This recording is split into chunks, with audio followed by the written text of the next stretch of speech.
नमस्कार दोस्तों, exam nucleus channel में आपका स्वागत है। तो चलिए शुरू करते हैं 8 जून के करंट अफेयर्स के इम्पोर्टेंट क्वेश्चन।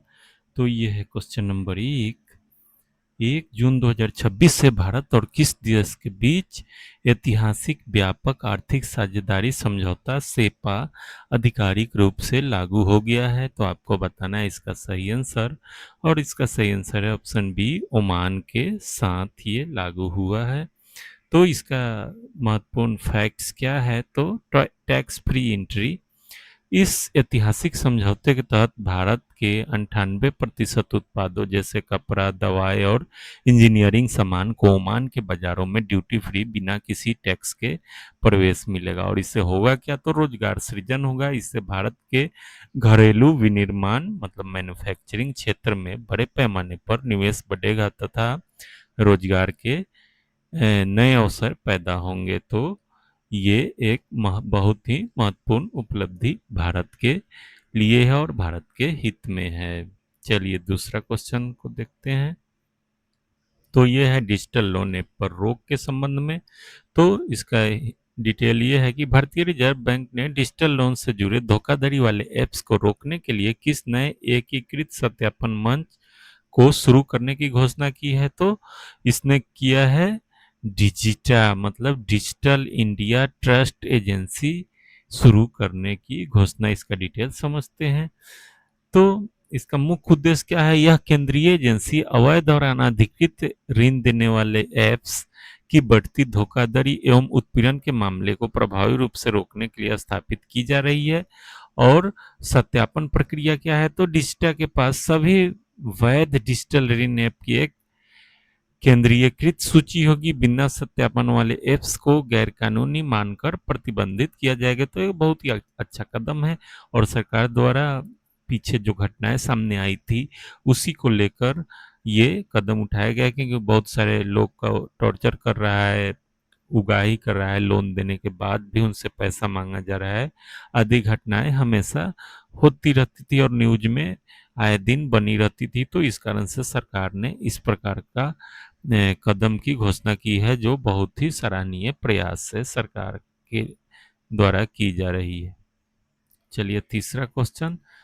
तो जून 2026 में आयोजित रोम डायमंड लीग में 92.62 मीटर का ऐतिहासिक थ्रो फेंककर स्वर्ण पदक जीतने वाले नए एथलीट एशियाई एथलीट कौन से बने हैं। तो ये बने हैं रमेश थरंगा पथिरागे, जो श्रीलंका के नागरिक हैं। इनका डिटेल समझते हैं। तो ऐतिहासिक रिकॉर्ड है, 4 जून 2026 को श्रीलंका के इस 23 वर्षीय जेवलिन थ्रोअर ने इतिहास का दूसरा सबसे लंबा एशियाई थ्रो, जो कितना था 92.62 मीटर फेंककर पहला स्थान और स्वर्ण पदक जीता। और इसमें भारत का प्रदर्शन कैसा था, तो इस प्रतिष्ठित वैश्विक एथलेटिक चैंपियनशिप में भारत के युवा जेवलिन थ्रोअर सचिन यादव 8वें स्थान पर है। तो ये है श्रीलंका के जेवलिन थ्रोअर रमेश थरंगा पथिरागे। चलिए अगला चौथा क्वेश्चन। तो हाल ही में new India literacy programme NILP के तहत 99.93% की रिकॉर्ड साक्षरता दर हासिल करके भारत का दूसरा पूर्ण साक्षर केंद्र शासित प्रदेश कौन सा बना है। आपको बताना है कि वो कौन सा केंद्र शासित प्रदेश है जो 99.93% की रिकॉर्ड साक्षरता दर हासिल किया है। तो यह है चंडीगढ़। और आइए अब इसका डिटेल समझते हैं। इसका डिटेल यह है कि उल्लास मोबाइल ऐप के द्वारा यह किया गया है। चंडीगढ़ प्रशासन ने उल्लास मोबाइल एप्लीकेशन और स्कूली छात्रों के स्वयंसेवक अभियान की मदद से निरक्षरों तक साक्षरता पहुंचाई है। बहुत अच्छा प्रयास है और राष्ट्रीय क्रम है। तो केंद्र शासित प्रदेश में लद्दाख के बाद इस असाधारण मुकाम और पूर्ण साक्षरता को हासिल करने वाला चंडीगढ़ देश का दूसरा प्रदेश बन गया है। तो ये बहुत ही सराहनीय प्रयास चंडीगढ़ के द्वारा है और यह बहुत खुशी की बात है कि उनके 100% के करीब लोग साक्षर हो गए हैं। चलिए पांचवा क्वेश्चन और अंतिम क्वेश्चन।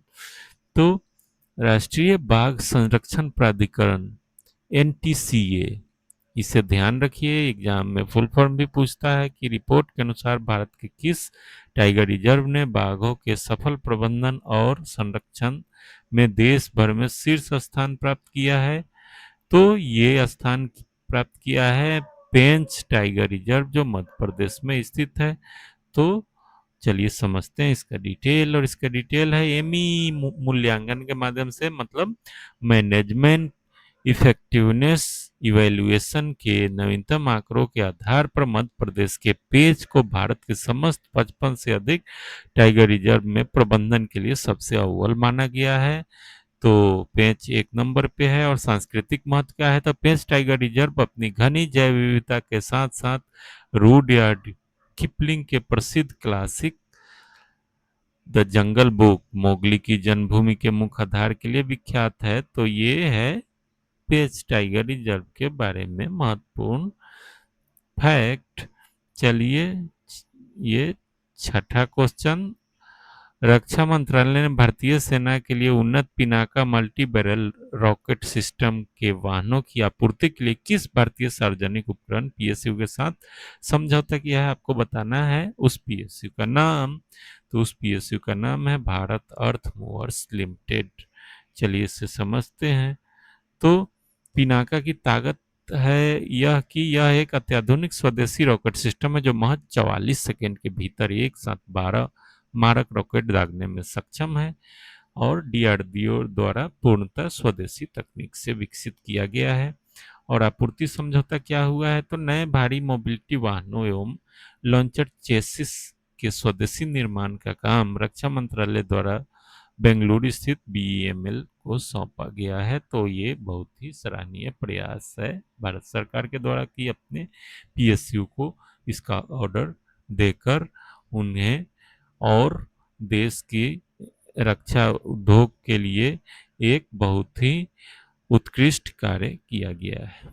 चलिए इसका टेलीग्राम लिंक आप इस एग्जाम न्यूक्लियस चैनल से डाउनलोड कर सकते हैं, या इस क्यूआर कोड को स्कैन करके आप सीधे मेरे चैनल पे जाकर परीक्षा रिलेटेड बहुत सारी पीडीएफ, करंट अफेयर्स और स्टैटिक जीके की बहुत सारी पीडीएफ उस पर पड़ी हुई है, उसको डाउनलोड कर सकते हैं। तो आप लोग से अनुरोध है कि मेरे चैनल को सब्सक्राइब जरूर करें, ताकि भविष्य में आने वाले वीडियो जो कि मैं रोजाना डालता हूँ उसे आपका ज्ञान बढ़े। और इस वीडियो को अपने दोस्तों के साथ शेयर करें, और मेरे मेहनत के लिए एक लाइक जरूर दबाएं। Thanks for watching.